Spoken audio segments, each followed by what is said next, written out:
la dolarización se hace al tipo de cambio de mercado. Sí, claro. Hoy sería 550 pesos, 560 pesos. O sea, primero tenés que liquidar la base y en realidad antes vas a tener que liquidar el problema de los pasivos remunerados, ya sea las LELIQs. Lo voy a redondear. 10.000 millones de dólares de base monetaria, 30.000 millones de dólares de LELIQs. Delirio. Cuando vos vas a liquidar el Banco Central tenés que ver cuánto tenés físico para rescatar los pesos. Entonces, vos cuando mirás tenés la posición de oro, la posición de DEX, la posición del BIS y la posición de CEDESA. Con eso tenés cerca de 10.000 millones de dólares. Muy bien, ahí tenés la base. Ahí, bien, rescataste la base. Quiere decir que me queda por rescatar las LELIQs, que son 30.000 millones de dólares. En el activo del Banco Central vos tenés títulos públicos por el equivalente a 90.000 millones de dólares. Que hoy a mercado, ¿cuánto cuestan los títulos argentinos? Un tercio. O sea, los 30.000 millones. Listo. Gracias. Acabamos de dolarizar.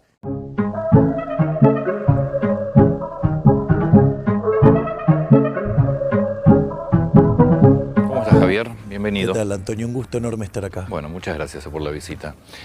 Estás a 13 días de la elección. ¿Cómo te ves? Estamos muy tranquilos, estamos haciendo un trabajo fuerte y estamos confiados en que los argentinos de bien quieren una Argentina distinta, porque una Argentina distinta es imposible con los mismos de siempre y aún más todavía porque son con las mismas propuestas de siempre, con las mismas propuestas que vienen fracasando hace 100 años y nosotros estamos proponiendo un cambio de 180 grados, impulsando las ideas de Alberdi, que son las que hicieron que Argentina, de ser un país de bárbaro en 35 años, se convirtiera en una potencia mundial. Desde lo económico, vos seguís planteando la dolarización como salida. Sí, absolutamente. No hay otra forma para arreglar el problema inflacionario argentino. Básicamente, yo lo voy a poner en estos términos. Hay distintos planos de la discusión. Uno es moral. ¿Robar está bien? Claramente no. Bueno, digamos, la emisión monetaria para financiar el déficit es equivalente a una falsificación. Es una estafa. Por lo tanto, digamos, moralmente, digamos, deberíamos plantear la eliminación del Banco Central. Pero ahora vamos a una cuestión técnica. Yo te traigo ahora una botella con el mejor vino de todos los tiempos. Esta es una sociedad de abstemios. ¿Cuánto vale? 0. 0, exactamente. Quiere decir que, digo, como los argentinos no quieren los pesos, el valor real de los pesos es 0. Por lo tanto, cualquier cantidad de dinero que vos tires en la economía argentina está condenado a una hiperinflación. Nosotros creemos que la única forma de salir de esto es quitarle la navaja al mono asesino que es el Banco Central. Porque te hablan de independencia. En la Carta Orgánica del Banco Central siempre dice que es independiente, y sin embargo nunca lo cumplen. Durante la convertibilidad vos tuviste un Banco Central que era independiente, que donde la regla monetaria era una regla monetaria dura, era clara, todo el mundo la entendía, era popular porque ganaba elecciones y tenía toda la estructura contractual de la economía ligada a la regla. Y sin embargo, cuando los políticos ladrones necesitaron emitir porque ya no podían financiarse con deuda, rompieron el contrato y ¿qué hicieron? Nos dijeron que iba a ser diferente. Y no es diferente, porque primero 4 años el kirchnerismo, 10% de inflación promedio, después 20, después 30, con Macri 40, hoy viaja al 150, lo tomás en alimentos al 200% y tenés una represión de precio entre 70 y 100 puntos. Vamos a suponer que sos presidente. Sí. Llegás el 10 de diciembre. ¿Qué haces el 10 de diciembre? Arrancamos con la reforma del Estado. La reforma del Estado tiene varias dimensiones. Nosotros vamos a eliminar todos los ministerios salvo 7 y vamos a agregar uno. Nuestros ministerios van a ser el Ministerio de Economía, el Ministerio de Infraestructura, el Ministerio de Capital Humano, Relaciones Exteriores, Seguridad, Justicia, Defensa y Ministerio del Interior. Eso van a ser los 8 ministerios. En ese contexto, nosotros lo que planteamos es una reforma del Estado. La reforma del Estado implica una fuerte reducción del gasto público en partidas donde directamente roba la política. Pará. Porque tengo el gráfico de torta. Ahí te lo pasé, Jimena, el gráfico de torta del presupuesto. No sé si lo podemos poner al aire, que lo vea Javier ahí atrás. ¿Lo tenemos ahí? Ahí está. Que es la torta del presupuesto por rubro. Para entender un poco, a ver, ¿dónde se recorta? Porque la verdad es que yo veo pasar gobiernos y nadie recorta nada, sino aumenta los gastos. Entonces, realmente, ¿qué posibilidades hay de recortar? Ahora ya, a ver si lo... A ver, yo te hago una reflexión. ¿Sabes cuál es el gran problema de Argentina? Que la solución está en manos del problema. Es decir, no quieren dejar de gastar, es decir, no... No, acá ponen, pero en el tótem no creo que lo vea porque hay un cámara, así que fíjate, lo podemos poner aquí. Claro, atrás. lo violeta es el gasto previsional, después tenés un gran Bueno, ves, subsidio. seguridad social tenés 40 y pico %. Sí. A ver, ¿Se puede recortar? Ahí no, pero ahora voy a explicar cuáles son las partidas que sí se pueden tocar. Una partida que vos podés tocar de cuajo y que la política no la quiere tocar, que son cerca de 3 puntos del PBI, por ejemplo, es la obra pública. Bien. Vos podés eliminar la obra pública e ir a un sistema de iniciativa privada a la chilena. Nosotros además le estamos incorporando unas mejoras que hicieron los peruanos, que son way outs y sistemas de incentivos a la Suiza, para hacerlo además más eficiente y más rápido, que es el mecanismo que utilizó Chile cuando necesitó estabilizar, digamos, cuando llegan los Chicago Boys, o sea, tenían que hacer un ajuste fiscal.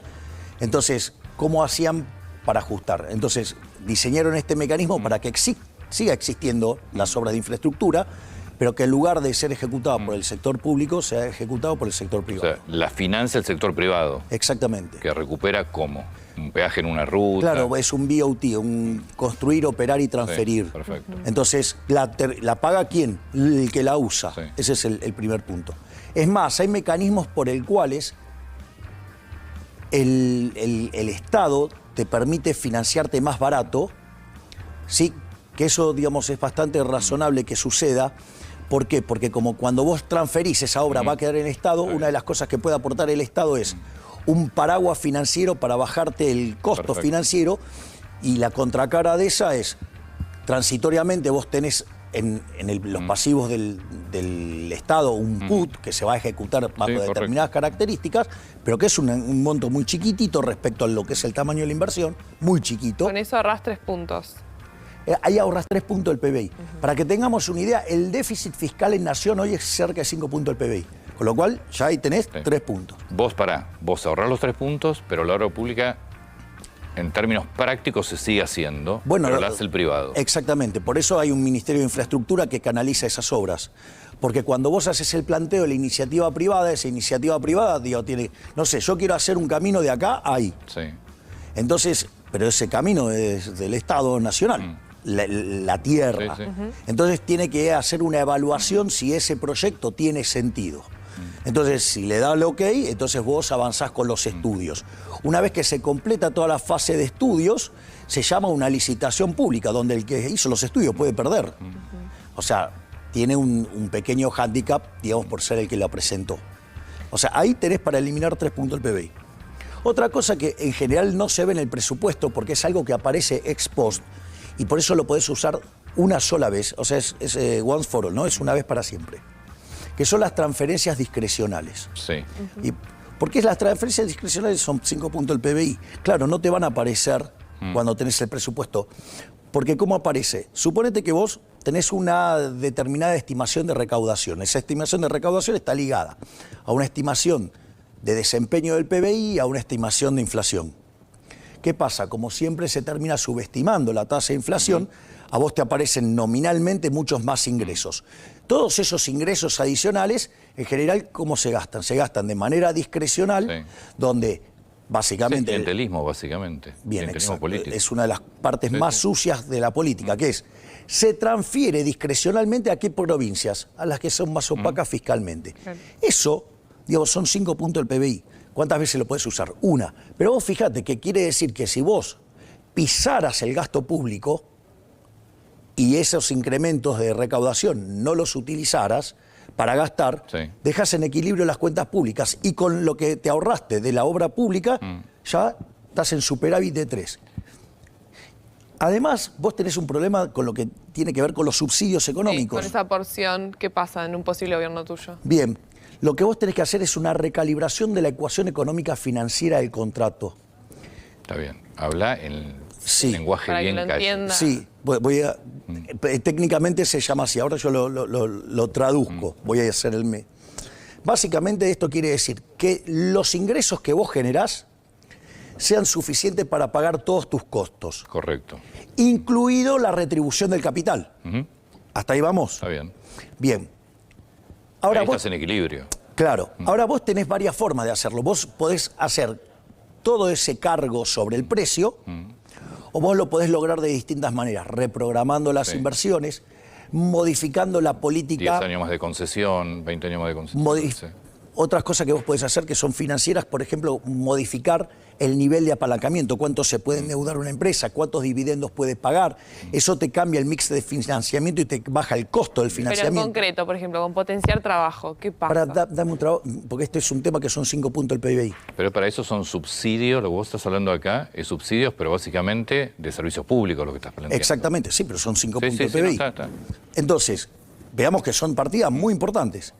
Entonces, esto lo que a vos te permite es recomponer el equilibrio de las empresas, minimizando el impacto en precios. Entonces, por ejemplo, otra cosa que se puede hacer, que en términos de flujo de fondos para la empresa es un montón, es eliminar el impuesto a las ganancias reinvertidas. Cuando vos reinvertís esa plata, a vos no te cobran impuesto en las ganancias, con la clave de que si vos la vendés, en la venta no te cobren. Todo esto traducido para la persona que está del otro lado es, vos eliminás subsidios por parte del Estado como gasto público, lo que no implica que te aumente la tarifa en forma... Exactamente. Esto, yo lo que estoy explicando es la ingeniería financiera para recomponer la ecuación económica financiera de las empresas, pero con el mínimo impacto sobre el precio de la gente. Bien, eso es decir, servicios públicos. Claro, pero por ahí, Aranguren, ¿cómo lo hizo? Lo mandó todo a precios. Hizo un desastre. Sí, entonces sí, equilibró, pero ¿cómo? A costa de reventarnos con una recesión. Si vos a una empresa le das distintas ventajas competitivas en su operación, con lo cual vos, Estado, quitás el subsidio y la empresa no tiene por qué mandar toda tarifa. Exacto, porque te estoy bajando los costos. Perfecto. Es toda una ingeniería financiera para bajarte los costos. Entonces, ¿cuánto necesito subir los precios? Mucho menos. ¿Y vos esto lo hablaste con las empresas o es algo que vos vas a plantear? No, yo esto lo tengo discutido con las empresas. Digo, aparte, vamos, vengo de una empresa que tenía negocio regulado. O sea, digo, estas cosas yo las hice en 50 países del mundo. Es decir, yo me dedicaba, vivía de esto. Entonces, si vos te fijás, acabo de mostrar cómo se pueden bajar 13 puntos del PBI sin costo social. Bien. Esto no es menor. Después quedan 2 puntos del PBI que se pueden tocar, son más difíciles, algunos demandan más tiempo y otros son más difíciles. Ejemplo, terminar con el déficit de las empresas públicas. O sea, yo soy partidario de privatizar o entregarlas a los empleados. O sea, cada caso tiene su particularidad y eso es un punto del PBI, pero eso demanda tiempo. Ejemplo, no sé, aerolíneas. Eso no es el 10 de diciembre. Claro, eso no lo podés hacer instantáneo. Entonces, por ejemplo, vos, no sé, aerolíneas. Yo soy partidario de dársela a los empleados. Ahora, y le das un año de working capital para que puedan acomodar las cuentas y poder echar a todos los parásitos que hacen que no funciona la empresa y que ensucia a los trabajadores de bien. Y no solo eso, sino que lo otro, que es otro punto más del PBI... Eso lo harían los propios trabajadores. Exactamente, exactamente. Y lo otro, que es un punto más del PBI, es el tema de las jubilaciones de privilegio. Eso es un punto de PBI. Es un punto del PBI, es equivalente al déficit de las empresas. Que todos los que nos dijeron que se habían eliminado hace tiempo, esto es mentira. Y hay regímenes de privilegio y son un punto del PBI. No, pero una cosa son los regímenes especiales que además tienen aportes especiales. Sí, pero también están las jubilaciones de privilegio. Bueno, ¿sigue habiendo jubilaciones de privilegio? Y como la de Cristina, por ejemplo. Entonces, vos tenés ahí, en total, 15 puntos del PBI. Eso no solo que te permite equilibrar las cuentas públicas, sino que además te da margen ¿para qué? Para bajar impuestos. Y eso sería casi inmediato, más allá de lo de... No, hay algunos que son más rápidos, hay cosas que vos las podés hacer más rápidas. Por ejemplo, lo que sí vos podés hacer, y te tarda un año, es limpiar todo el efecto de las transferencias discrecionales. Está bien. Otra cosa que la recalibración de la ecuación económica financiera del contrato te lleva un año, porque es hacer las RTI de vuelta. Pero vos, eso, un 10 de diciembre empezás... Arrancás el 10 de diciembre del otro año 2024. Terminaste. Exactamente, a fin de año terminaste. Ahora, ¿todo esto lo tenés que hacer antes de dolarizar o vos en paralelo, digamos ya un 11, 12 de diciembre, podés dolarizar? A ver, el tema de la dolarización lleva tiempo, o sea, se lanza en paralelo. Nosotros el proyecto ya lo tenemos. Nosotros estamos pensando un proyecto que esto es un diseño maravilloso que hizo Emilio Campo, que es una mixtura entre el caso de Ecuador con el caso de Salvador. Está bien. Salvador. El Salvador no está dolarizado, está... Te cuento cómo es el caso. En el caso de Ecuador, se le dijo, bueno, de acá a 3 meses se dolariza. Vos tenés que cambiar todos tus sucres por dólares. Sí. A 3 meses. Cuando lo quisieron hacer, ¿qué pasó? No pudieron. ¿Cuál es el problema? El problema es que vos necesitas el cambio chico. Hay una cuestión operativa. Fíjate esto, el billete más grande de Argentina, que es el de 2.000 pesos, son 4 dólares. Son menos de 4 dólares. O sea, tenés un problema enorme. Es decir, operativamente, nosotros estamos acostumbrados a andar con billetes de 100. O sea, entonces... Dame un segundito, sí. Entonces dieron una prórroga de 3 meses más y recién lo pudieron hacer a los 9 meses. En el caso de El Salvador, le dieron la opción a la gente de cambiarlo cuando se le dé la gana. La gente cambiaba los colonos por los dólares cuando se le daba la gana. Todo el proceso duró 24 meses. ¿Qué es lo interesante? Que esto es una idea maravillosa de las tantas de Emilio, que cuando vos convertiste 2/3 de la base, tenés un plebiscito. Terminás de convertir y queda la economía dolarizada. ¿Qué quiere decir esto? Que por lo menos nos va a tardar 9 meses en hacer eso. Ese es el tema. Está bien, pero vos el 10 de diciembre, enero, no importa, empieza el proceso. Empieza todo el proceso, claro. O sea, lo primero es mandar las leyes. ¿Y eso? Tu moneda de curso legal, el dólar, empieza a ser en enero. No, el dólar empieza a ser la moneda cuando podés dolarizar. Como yo tengo 2/3. Claro. Y una moneda, vos lo sabes mejor que yo, tiene fecha de vencimiento, ¿no? Sabemos que en 9 meses se dolariza la economía. Nadie va a querer tener pesos. ¿Qué haces en ese periodo? No, es al revés. Es al revés. Porque ese argumento lo hicieron algunos economistas diciendo que eso precipitaba una hiperinflación. Y en realidad es al revés. Yo te hago una pregunta. El peso, ¿qué es para el Banco Central? Es una deuda. El peso es pasivo del Banco Central, junto a las LELIQs, que esta es otra parte muy importante del proceso. Cuando vos vas a rescatar una deuda, ¿la deuda vale más o vale menos? La deuda vale más. Por lo tanto, el peso y esas LELIQs van a valer más. ¿Por qué? Porque básicamente vos estás diciendo que vas a pagar esa deuda. Vas a pagar. Claro, entonces, lejos de generártela, pero en realidad lo que hace, te estabiliza la economía. Claro, pero yo te digo lo que le pasa a la gente en la calle, ¿no? Un pequeño ahorrista que compra 100 dólares por mes y sabe que en 9 meses vas a dolarizar, ¿va a querer tener pesos en la mano o va a querer ya irse en enero o en febrero mientras es el proceso a dólar? No importa, nosotros como lo estamos pensando como el formato, como El Salvador, pero con un... Claro, pero la gente va a acelerar la dolarización. Bueno, pero digo, la puedes hacer al tipo de cambio de mercado. ¿Cuál es el problema? No es un problema. Ese no es un problema. O sea, vos, lo otro que también es muy importante, la dolarización se hace al tipo de cambio de mercado. Sí, claro. Hoy sería 550 pesos, 560 pesos. O sea, no a cualquier delirio de lo que... ¿Y el Banco Central qué pasa el 11 o 12 de diciembre? ¿Lo cerrás? El Banco Central, no es que lo cerrás. O sea, primero tenés que liquidar la base y en realidad antes vas a tener que liquidar el problema de los pasivos remunerados, ya sea las LELIQs. Eso nosotros tenemos otra ingeniería financiera. Son dos partes. Vos tenés que rescatar la base monetaria y tenés que rescatar las LELIQs. Lo voy a redondear. 10.000 millones de dólares de base monetaria, 30.000 millones de dólares de LELIQs. Delirio. Es un delirio la cifra. Sí. Cuando vos tomás las reservas, no las netas, que también este es otro error de los economistas. El Fondo Monetario Internacional computa las reservas internacionales netas porque lo hace para chequear la consistencia macroeconómica del programa en términos de política fiscal y de política monetaria.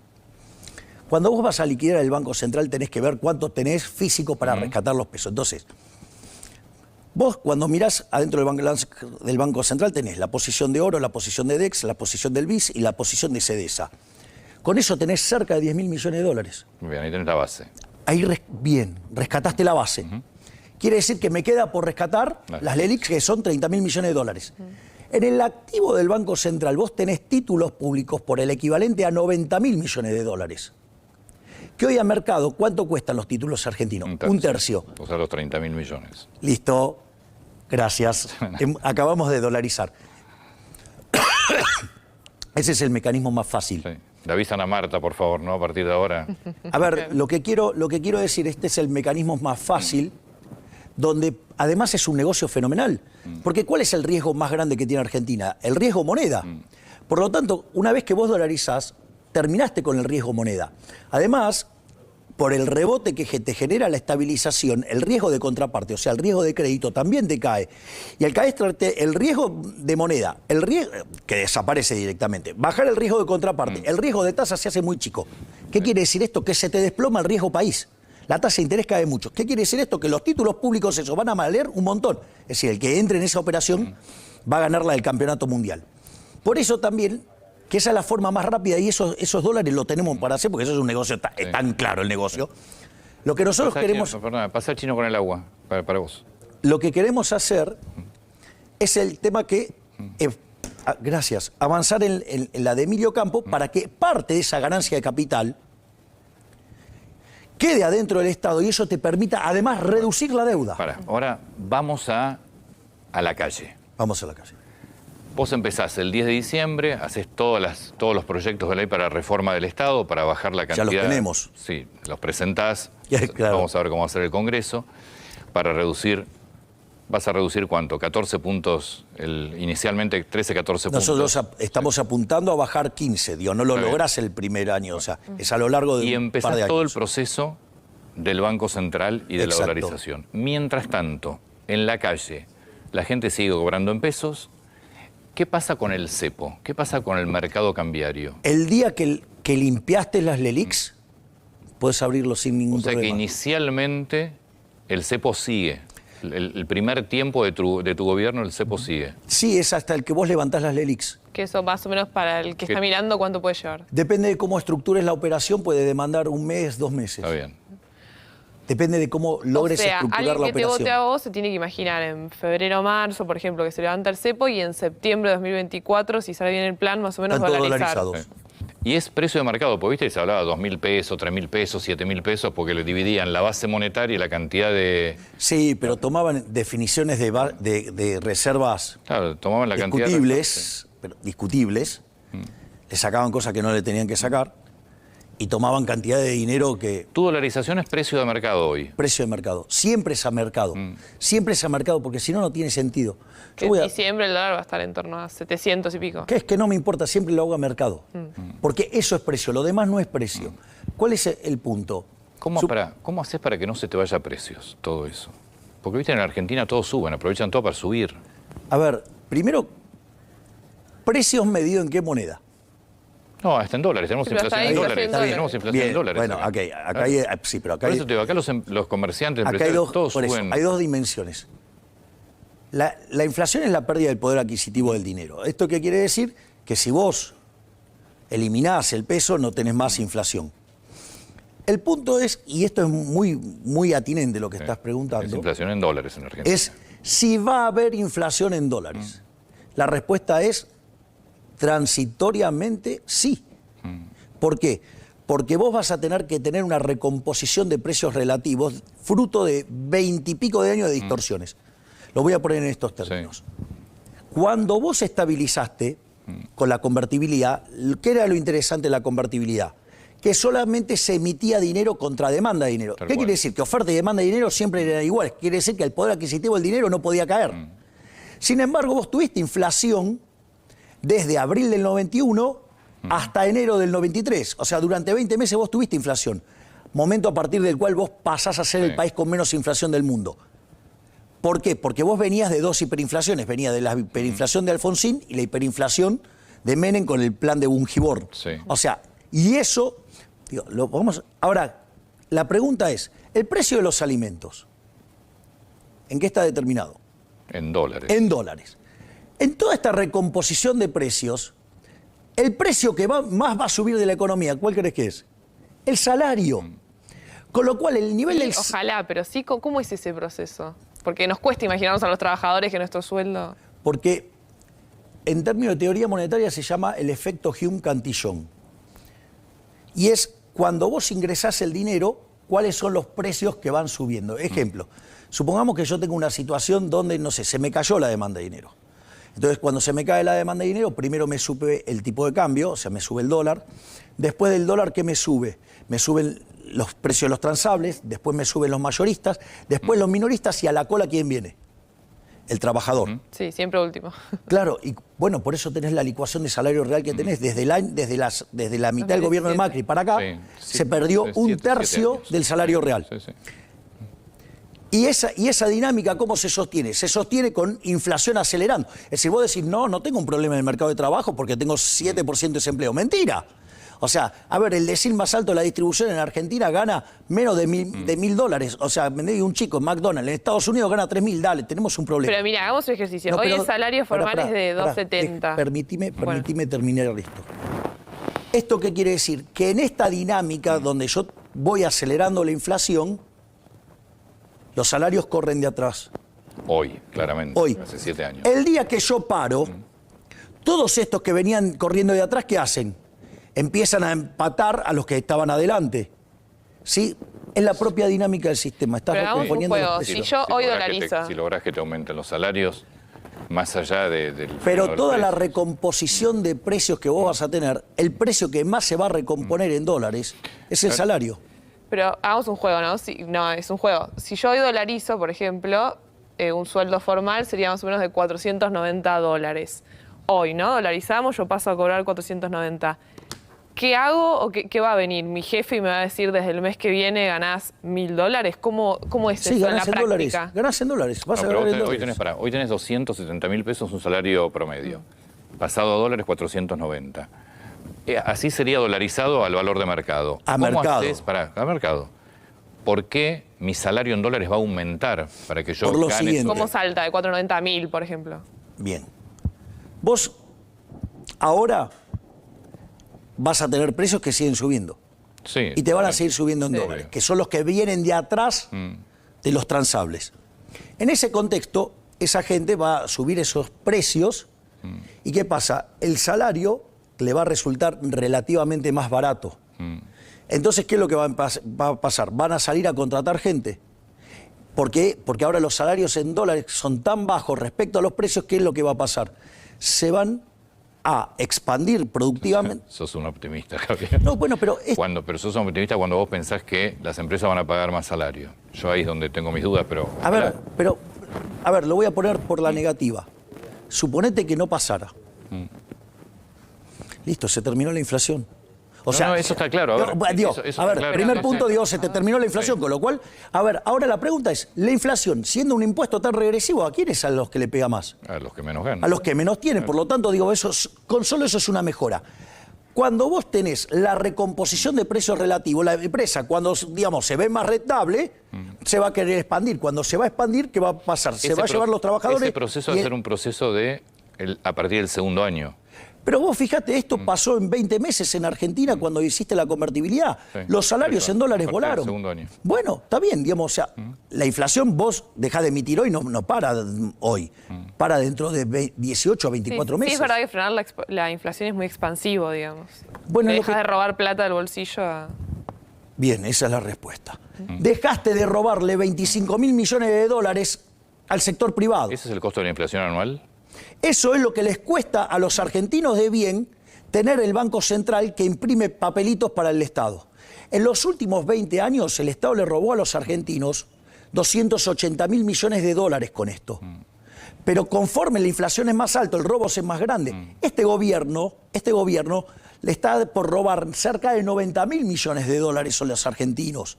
Entonces son casi 25.000 millones de dólares por año que los políticos... no de buena manera, le van a devolver a los argentinos por año. Mirá si no es una inyección de plata enorme. Todo ese dinero ingresado del sector privado genera una recomposición de precios que cuando vos tenés tu precio, donde vos hoy estás ganando más de lo que venías ganando, digo, ¿qué haces? Te expandís. Cuando te expandís, te llevas trabajadores. En esa dinámica, los salarios suben. Entonces, ¿qué es lo que es interesante de esto? Que los salarios en dólares van a volar. Y cuando los salarios en dólares vuelen, dado el precio de los alimentos, ¿qué te va a pasar? Los indigentes se te van a caer fuertemente y como los pobres es una combinación lineal de los indigentes, vas a tener una brutal caída de la pobreza. ¿Cómo vas a lograr, porque esto es muy de Argentina, cómo vas a lograr que los precios en dólares no se disparen? Porque también acá tenés la clásica viveza, tenés demanda, subís los precios, no importa que estén dolarizados, subís igual. Vamos por partes. Supongo que vos no vas a ejercer control de precios, entonces... Y de casualidad. Claro. Además no los vas a necesitar tampoco. No funcionaron nunca, no van a funcionar jamás. Y jamás lo haría porque va en contra de mis principios liberales. Porque es un ataque a la propiedad privada el control de precios. Sacando esa cuestión, mira, porque ahora entonces no estamos discutiendo tasa de variación de precios, sino que ahora estamos discutiendo nivel de precio. Vamos por parte. Porque nosotros estamos planteando una reforma fiscal de bajar el gasto público para bajar impuestos, desregular. Estamos proponiendo una modernización del sistema laboral, siendo un sistema de seguro de desempleo. Y eso te va a hacer que seas competitivo fiscalmente, que seas competitivo laboralmente.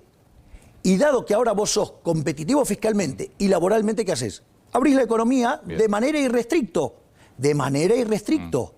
¿Qué quiere decir esto? Que vos vas a una situación de libre comercio. ¿Querés cobrar más? Quebrarás. Está bien. Claro, o sea, quiero comprarme un auto, no llegan las fábricas de Argentina con los autos, importo. Claro, para que la gente... pero en el medio vas a tener que ser competitivo fiscalmente, porque un auto en el mundo tiene 10% de impuesto, acá tiene 60%. Y ese esquema de libre comercio, con lo cual, bueno, ese esquema se va a producir aproximadamente al año o a los 20 meses, cuando se abra todo el cepo, cuando tengas... Cuando vos tengas... Vos abrís la economía cuando vos tenés competitividad fiscal y competitividad laboral. Eso es lo que te permite... Pero esto no es menor, porque esa secuencia no es menor. Vos no podés abrir la economía de cualquier manera, porque si lo haces como se hizo durante la dictadura... Sí, no podés competir. Los mandás a la quiebra y generás un industricidio, entonces no solo que estás reventando las empresas, sino que a la postre dejaste sin laburo a la gente y los salarios reales se Primero le sacás la mochila de impuestos para que su precio sea competitivo. El costo laboral y el tema laboral, claro. Las dos. Y ahí abrís. Y ahí abrís, unilateralmente, a la chilena.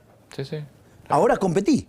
Es decir, que eso tiene que ver con el plano real. El plano monetario es otra cosa y vos vas a poder liberar toda la economía el día que resolvés el problema de las leyes. Yo voy a poner un orden de magnitudes porque para que se tenga claro cuál es el problema del que hablamos. A ver, vamos a las grandes crisis de Argentina.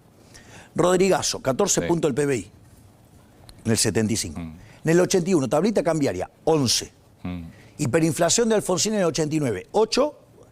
Y la voladura de la convertibilidad, 7. Hoy Argentina, entre lo que es la posición del Estado Nacional y el Banco Central, tiene 12 puntos el PBI, camino a 13.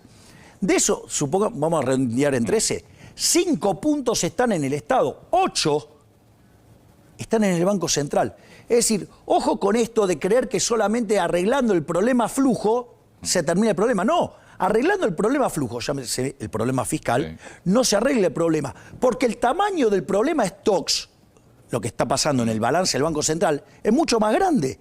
Entonces, ojo que te digan que te van a liberar el cepo y no te arreglan el problema de las LELIC, el cambio de portafolio te genera la hiper. Bien, pero vos ya planteaste que todo eso se produce una vez que tengas, entre otras cosas, resuelto el problema de las LELIC. Exacto. Por eso estamos calculando, según lo que vos planteás, que va a ser... El problema de las LELIC el problema de las LELIC se puede resolver en el lapso de 30 a 90 días. Perfecto.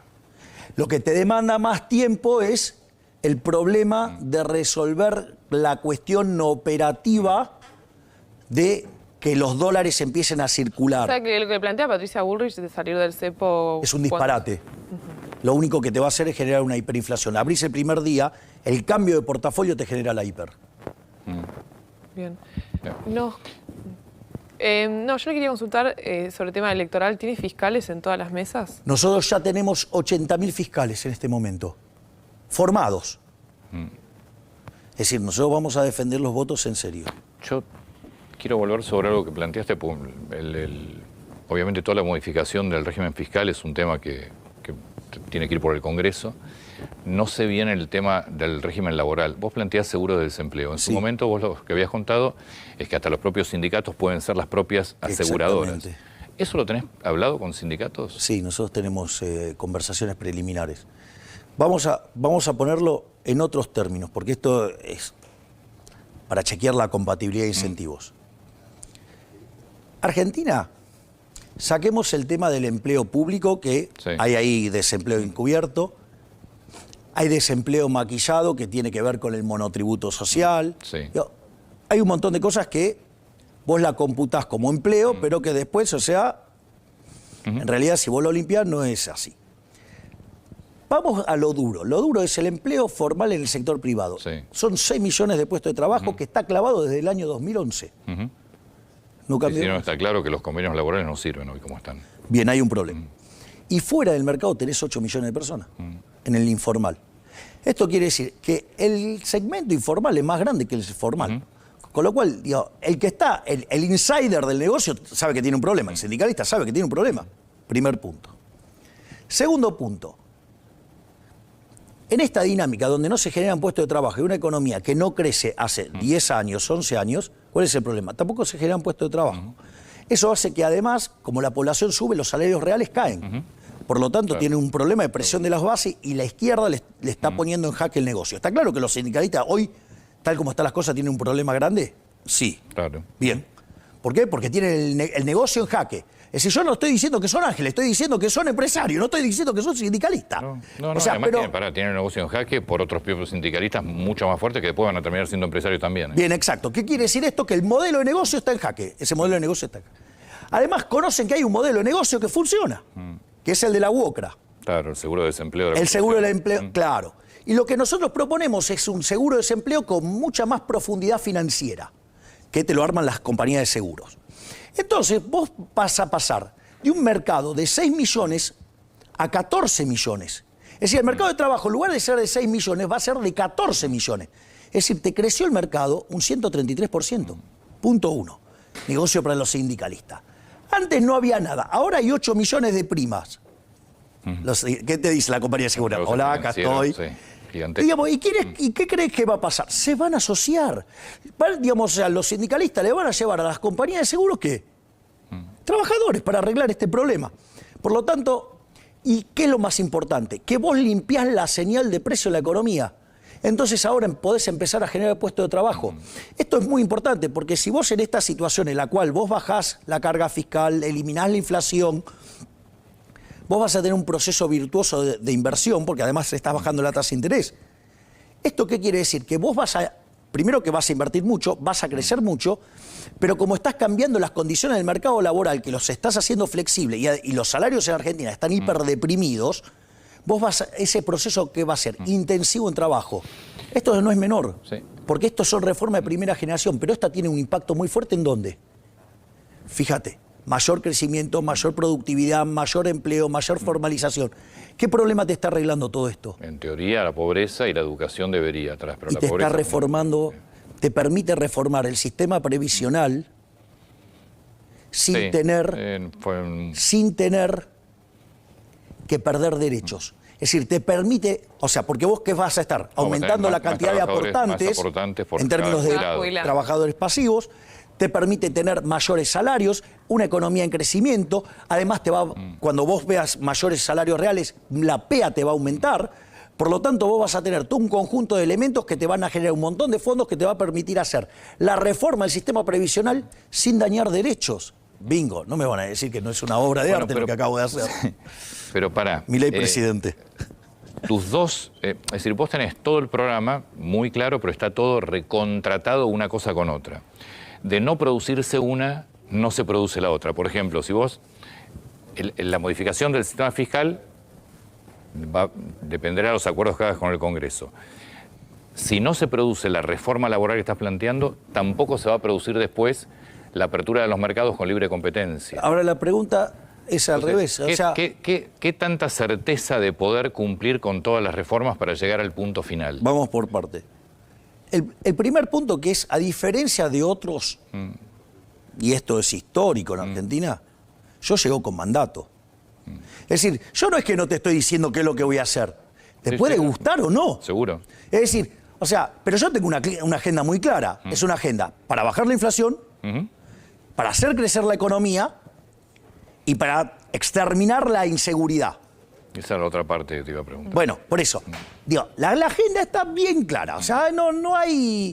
Entonces, es más, ni siquiera tengo ni la pretensión ni la jactancia de creer que me votan por otra cosa si me votan. Pero necesitas, por ejemplo, modificar la Constitución. Pero estás el Congreso. O sea, vos podés tener la agenda, podés ser presidente, pero tal vez no tener los votos necesarios. Está bien. Vamos, lo primero que digo es, llegás con mandato. Por lo tanto, va a tener un primer problema el Congreso de bloquear algo que la gente eligió. Primer punto. Segundo punto, le van a tener que explicar a la gente por qué no quieren las reformas que harían grande a la Argentina de nuevo.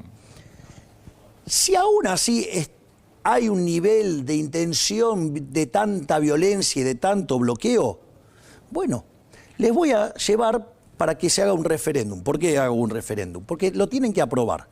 Y si no lo aprueban, porque como es vinculante, entonces, ¿qué es lo que pasa? Lo van a tener que aprobar el Congreso. Entonces, si no me dejan hacer un referéndum, le van a tener que explicar a la gente por qué no quieren que la gente elija. Y aún así, supongamos que saliera el referéndum y además me saliera mal. O sea, a pesar de la confianza que me van a dar en la segunda vuelta para ser presidente, en ese sentido, ¿qué es lo que digo? Ok, si me hacen eso, pero me van para atrás con las reformas estructurales, bueno, sobre reacción el ajuste fiscal, que le duela más a la política. Es decir, exacerbo el ajuste fiscal. A ver, hay algo que se llama principio de clasificación efectiva de los instrumentos de mercado. Es un concepto que desarrolló Robert Mundell en el año 68.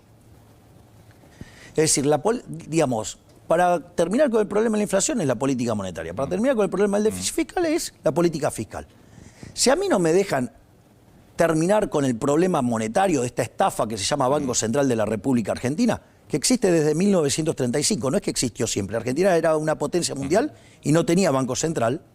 Y no solo eso, sino que además se creó por 40 años. Lo tendrían que haber cerrado en el 75 y no lo hicieron. Igual que explota la ganancia. Bueno, por eso, está bien. Pero esto quiere decir que los políticos, cuando encuentran un mecanismo para robarte, no te lo quieren devolver. Nosotros justamente lo que estamos haciendo es exponer a los políticos frente a la sociedad como los ladrones que son, entonces que expliquen por qué le quieren seguir robando a la sociedad. Háblame de la seguridad. Bien. ¿Quién va a ser tu ministro de seguridad? A ver, esto es importante. Esta es la primera vez que vos vas a tener en un gobierno donde el vicepresidente, en este caso la vicepresidente, no es una figura decorativa.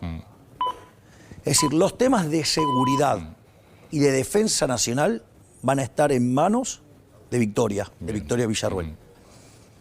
Básicamente, lo que nosotros estamos proponiendo es una nueva doctrina de seguridad, que es el que las hace, las paga. Para que el que las hace, las paga, eso requiere un conjunto de reformas. Por un lado, vos tenés que modificar la Ley de Seguridad Interior, donde es fundamental el apoyo a las fuerzas. Porque, digamos, decir a las fuerzas que vaya y haga y cumpla determinada tarea, ponga el cuerpo, y después vos te quedás del lado de los delincuentes, es un problema grave. O sea, esto es un tema no menor a los efectos de combatir, digamos, los delitos. Otra cosa tiene que ver con el tema de la defensa nacional. Porque a veces, muy ligeramente, dicen, no, vamos a mandar al ejército. No podés mandar al ejército. Hay algo que se llama Convención de Ginebra. La Convención de Ginebra dice que los uniformados no le pueden tirar a los civiles. Aun cuando no fueran civiles, pero están disfrazados de civiles. Lo cual es una problemática no menor. Por eso cada vez que se mandó al ejército, por ejemplo en Colombia o en México, falló. ¿Por qué no le van a tirar? Porque, ¿sabes qué pasa? Muchas veces aparece algún problema. Entonces la gente se desespera y pide alguna solución. Y de repente pide el ejército. Vos le das el ejército. Suponete que te resuelve el problema. De acá a 10 años viene un gobierno de izquierda, revisa todo, van todos presos por delito de lesa humanidad. Con lo cual, eso no es una solución. ¿Por qué? ¿Por qué no la van a querer hacer? Porque saben que se están comprando la cárcel de largo plazo. No solo tenés que hacer eso, tenés que reformar la ley de inteligencia. Es decir, de modo tal que cuando vos tenés un problema tengas los mecanismos para ir a buscar a los culpables y meterlos presos. Eso significa que también tenés que tener una reforma ¿de qué? Del sistema carcelario, y del sistema penal y del sistema penal procesal. Es decir, la cárcel para encerrarlos y el sistema penal para que los condene en tiempo y forma y el procesal para que justamente no se te convierta en una puerta giratoria. O sea, vos no podés entonces pensar en soluciones voy a bajar la inseguridad, sino requiere todo un conjunto de reformas. Sí, requiere, sobre todas las cosas requiere convicción política. Las importantes requieren tiempo y negociación política. El problema es qué haces desde lo urgente también mientras tanto. Le das el apoyo a las fuerzas y que, digamos, acorde a la ley, acorde a las reglas que existan, puedan actuar y respaldarlos. ¿Vos planteas libre portación de armas? Eso es una discusión más larga, es una discusión teórica. Digamos, dentro de todo eso, si vos querés, eso es una etapa final. Pero, digo, o sea, vos tenés que reformar... Inicialmente van las 3 reformas fundamentales de los procedimientos penales. Y el sistema carcelario es una cuestión de inversión también ahí. Bueno, eso también lo tenemos ¿Eso lo vas a hacer privado? Sí. O sea, invierte el sector privado en las cárceles. Exacto. Y busca la forma de financiarse y la forma de generar recursos. ¿Y el Estado le paga por cada preso? Le paga, sí, una determinada parte. Sí, hay muchos países del mundo. Sí. Exactamente. Pero eso hace que el sistema sea mucho más eficiente y que en términos humanitarios sea un lugar para que la gente corrija sus acciones, para que las revea, y no un mecanismo de tortura. Digo, porque esto también hay que entenderlo. ¿Lo puedo contar con una anécdota? Porque me parece que se entiende más fácil. Yo tuve la suerte en uno de mis viajes de ir a San Francisco. Y enfrente de la bahía está Alcatraz. Alcatraz, que era una cárcel de máxima seguridad, hoy es una atracción turística. En esa atracción turística uno va haciendo todo el recorrido y dice, bueno, digamos, las distintas... Estaban los presos más peligrosos y tenían toda una serie de servicios en cuanto a comida, digamos, cómo se testeaba la comida. De hecho, eso se sigue haciendo hoy. O sea, vos cuando le das un plato de comida en estas cárceles privadas, le regulan hasta la temperatura a la que está la comida. No, esto no es un chiste. El arroz tiene que estar a determinados grados, o sea, es así, ¿eh? Y si no lo cumplís hay sanción. Digo, para que más o menos se vea. Entonces, y tiene condiciones en las cuales vos dormís, podés estudiar, podés hacer un montón de actividades. Eso en Alcatraz ya estaba diseñado. ¿Y qué es lo que hace el recorrido? Vos vas por las distintas partes, el audio te cuenta. Sí. Y el final, ¿dónde es? En la parte de recreo. Hay una cancha de básquet, hay lugar donde hacen fierros, o sea, digamos... Sí. Y eso da a la bahía de San Francisco. Y dice, este era el lugar más triste de toda la cárcel. Porque ellos estaban encerrados y veían que el costo de la libertad era ver cómo progresaba la ciudad. Encima San Francisco, una ciudad hermosa, y estos estaban encerrados. ¿Qué quiere decir esto? Que la pena es perder la libertad. Es decir, lo más sagrado del ser humano, dada la vida, es la libertad.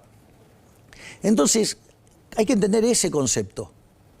Para que, además, la cárcel sea un lugar donde esa persona recapacita sobre el daño que le ha causado a la sociedad y que en el fondo se lo causa a sí mismo también.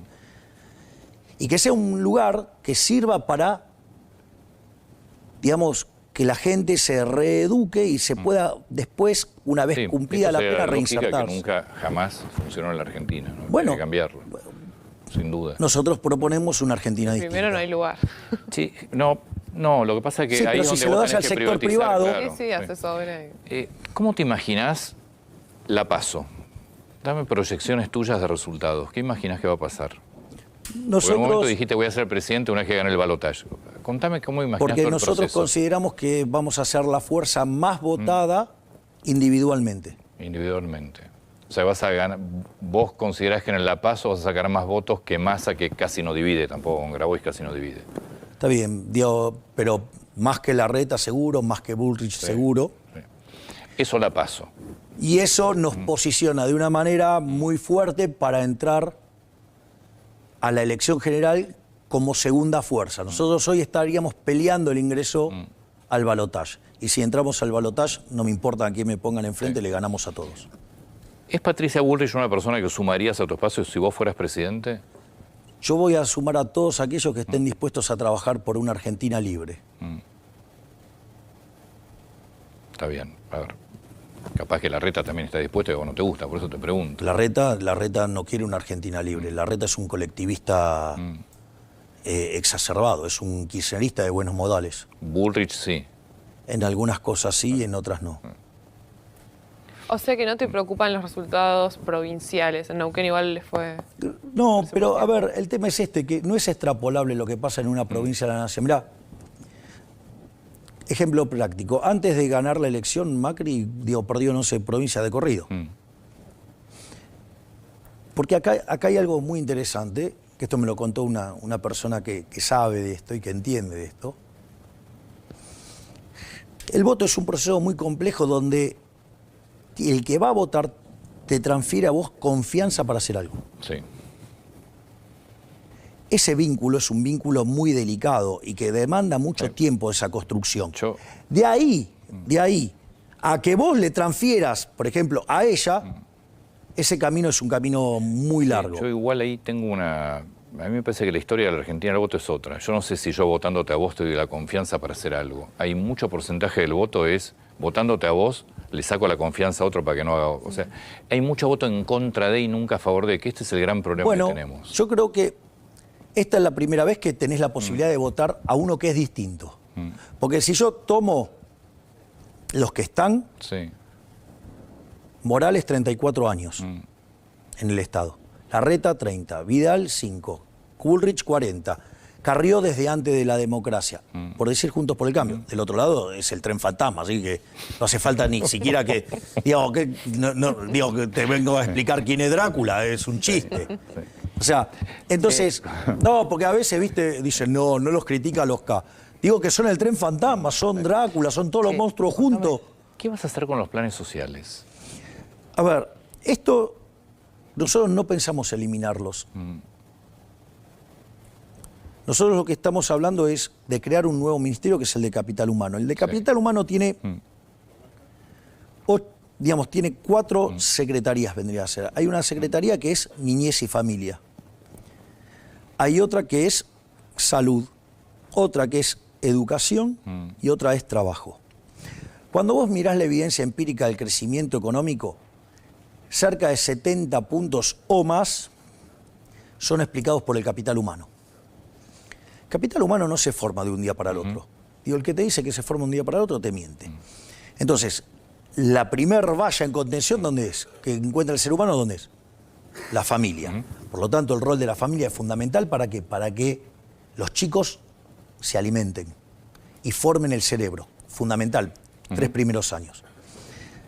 Además, vos le tenés que dar contención al sistema de salud, porque si la gente no está sana no puede trabajar.